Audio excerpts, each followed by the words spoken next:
नमस्कार, मेरा नाम है डॉक्टर राजा गोपाला। मैं एक वैस्कुलर इंटरवेंशनल रेडियोलॉजिस्ट हूँ और मैं अमेरिका में ट्रेनिंग किया है, एक वैस्कुलर इंटरवेंशनल रेडियोलॉजी फेलोशिप और ट्रेनिंग किया है। और 12 साल मैंने अमेरिका में वैस्कुलर सर्विसेज प्रोवाइड किया है, डिफरेंट कंट्रीज, डिफरेंट स्टेट्स में। अटलांटा, नेब्रास्का, ये स्टेट्स में मैंने प्रोवाइड किया है। उसके बाद मैं इंडिया में फर्स्ट वैस्कुलर सर्विसेज हॉस्पिटल मैंने लगाया है हैदराबाद में। ये हॉस्पिटल हमने लगाया है 2015। मेरा हॉस्पिटल सर्विसेज का नाम है एविस हॉस्पिटल्स और हमारे आज अभी 20 ब्रांचेस है, इंक्लूडिंग एंटायर साउथ इंडिया, अभी दिल्ली और कलकत्ता में भी हमारे ब्रांचेस है। सो हम एक वास्कुलर सर्विसेज में एक लीडर है। हमारे पास तकरीबन महीने को 500 से 550 वास्कुलर सर्जन्स होते हैं और ये प्रोसेस में हमें काफी एक्सपर्टाइज है। आज हम बात करेंगे वेरिकोस वेन्स के बारे में।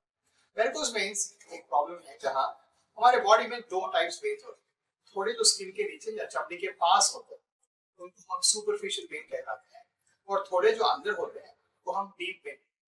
ये दोनों में भी खून नीचे से ऊपर जाना है और ये दोनों जहाँ मिलते हैं उस जगह को हम जंक्शन कहलाते हैं। तो ये जंक्शन में एक वाल्व होता है। कभी कभी ये ब्लड ऐसे ऊपर नहीं जाता है, ये वाल्व से पूरा नीचे आता है, पैरों में फंसता है। तो जब ब्लड ऊपर नहीं जाता है और नीचे आ जाता है, वो समस्या है वेरिकोस वेन्स में। ये वेरिकोस वेन्स में ये पूरा खून पूरा पैरों में आके फंसने की वजह से थोड़े लोगों में, चंद लोगों में, 20-25% लोगों में ये वेन्स बाहर उग के निकल के दिखते हैं। लेकिन 75% में विदाउट बीइंग विजिबल आउटसाइड, बाहर दिखे बगैर अंदर अंदर डैमेज हो जाता है। और ये डैमेज क्या होता है? कभी कभी पैर काले पड़ते हैं, अंदर स्वेलिंग आता है, पैर में फोड़े या घाव होता है, पैर में छोटा मार लगने पर वो हील नहीं होता है, पैर सूज जाता है, पैर कोई दबाने पर इंप्रूवमेंट फील होते हैं, बाहर वेन्स स्वेल होकर बाहर दिखते हैं। कभी कभी ये वेन्स के अंदर क्लॉट डेवलप हो सकता है, कभी कभी क्लॉट डेवलप होकर अंदर भी माइग्रेट हो सकता है, जैसे डीप वेन्स या लंग्स। तो ये सारे कॉम्प्लिकेशंस वेरिकोस वेन्स की वजह से होते हैं, जो circulation defective advance varicose veins में पैर धोना पड़ता है, पैर में घाव, पैर में छोटा मार पड़ने पर वही नहीं। तो ये वेरिकोस वेन्स की क्या ट्रीटमेंट तरीके? एक है दवाई। जहां तक दवाइयों की बात, हम देखते हैं काफी प्रैक्टिस में बहुत सारे दवाई लिखा जाता है, लेकिन इंडियन गवर्नमेंट अप्रूव का एक ही दवा है, दैट इज डैफ्लॉन। माने डैफ्लॉन एक टैबलेट जो होता है, जो 3 से लेकर 5% वेरिकोस वेन्स के पेन में इंप्रूवमेंट ला सकता है। काफी वेस्टर्न कंट्रीज में भी डैफ्लॉन अप्रूव भी नहीं। तो the efficacy of डैफ्लॉन is little doubtful. Then इसके नेक्स्ट स्टेप होता है पैर जो काला पड़ता है, ऑइंटमेंट स्टीरॉइड लगाना है। ये बहुत गलत है। ये सारे के सारे क्रीम्स में ये जो स्टीरॉइड होता है, नहीं तो हाई डोज एंटीबायोटिक्स होता है। कभी कभी ये घर में जो घरेलू जैसे एलोवेरा, कोकोनट ऑयल, ये सब लगाने से और प्रॉब्लम बढ़ने के चांसेस भी। So my strong suggestion is do not apply any creams और ऑइंटमेंट्स, तो लगाने पर प्रॉब्लम और बढ़ने का चांसेस है। तो अभी ये एडवांस वेरिकोस वेन्स को सर्जिकली क्या मेथड्स है, कैसे ट्रीट कर सकते हैं? जैसे हमने कहा, तो मेडिकली काफी मेथड्स नहीं है जिससे हम ट्रीट कर पाएंगे। एक रोल होता है तो स्टॉकिंग्स को, but stockings also work in only early varicose veins. Stocking माने लंबे मोजे जो होते हैं सिर्फ अर्ली वेरिकोस वेन्स में काम आते हैं। एडवांस वेरिकोस वेन्स का उनका एफिकेसी बहुत डाउटफुल है। और जैसे गर्म देश होता है, भारत जैसे देश, ये रोज स्टॉकिंग जो नायलॉन से बनवाता है, वो पहन के चलना फिरना बहुत मुश्किल है। चलिए, ये बात होगी है सर्जरी।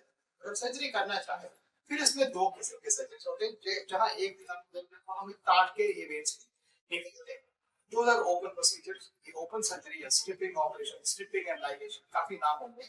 इनसे क्या होता है, ओपन प्रोसीजर है, काफी डेटे या स्टिचेस लग जाते हैं और ये इसको लॉस होता है, इसमें सक्सेस रेट कम है, 50-60% है, एंड काफी डिफरेंट टाइप्स ऑफ कॉम्प्लिकेशंस भी आ सकते हैं।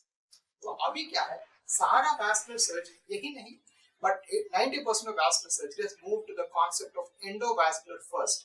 माने ये वेसल के अंदर से कैसे इसको हील करेंगे। तो अभी होगी बात एक एंडोवैस्कुलर प्रोसीजर, जिसको हम एंडोवैस्कुलर लेजर एब्लेशन या एंडोवैस्कुलर रेडियो फ्रीक्वेंसी एब्लेशन कहते हैं। उसमें क्या करते हैं, छोटा नीडल लगाकर अंदर एक वायर चढ़ाकर हम वो वेन्स को अंदर अंदर हीट के द्वारा मेल्ट कर देते हैं। वो एक 15-20 मिनट की प्रोसीजर है, under good hands. When I do, मैं जब एंडोवेनस लेजर या रेडियो फ्रीक्वेंसी करता हूँ, मैं किसी को एनेस्थीसिया भी नहीं देता हूँ। Same day with in half an hour उसको घर भिजा देते हैं। कहीं कटिंग, स्टिचिंग, एनेस्थीसिया कुछ भी नहीं होता है। सेम डे वो जेल फिट सकते हैं और ये वेन्स कंप्लीटली क्लोज हो जाएंगे। इसका सक्सेस रेट है 97%। अभी ये सुई लगाकर ये करने वाले जो एंडोवास्कुलर प्रोसीजर, उसमें एक नया प्रोसीजर निकला, उसको हम एंडोवेनस ग्लू मैनेजमेंट और वीना सील कहते हैं। ये ग्लू ट्रीटमेंट में क्या होता है, हम एक छोटा नीडल जाते हैं पैर के अंदर, वो नीडल के द्वारा एक वायर चलाकर उसके ऊपर एक कैथेटर प्रोसेस होता है ऐसा। तो एक कैथेटर जैसे आपने देखा, ये टिप में आपको ग्लू रिलीज होने का होल होता है और ये टिप को हमें गन को कनेक्ट करते हैं ऐसा, और ऐसा पोली पिचकारी जैसा हम इसको दबाते हैं। ये दबाने पर यहाँ से थोड़ा ग्लू बाहर निकल के वो वेन के अंदर उसको सील कर देता है।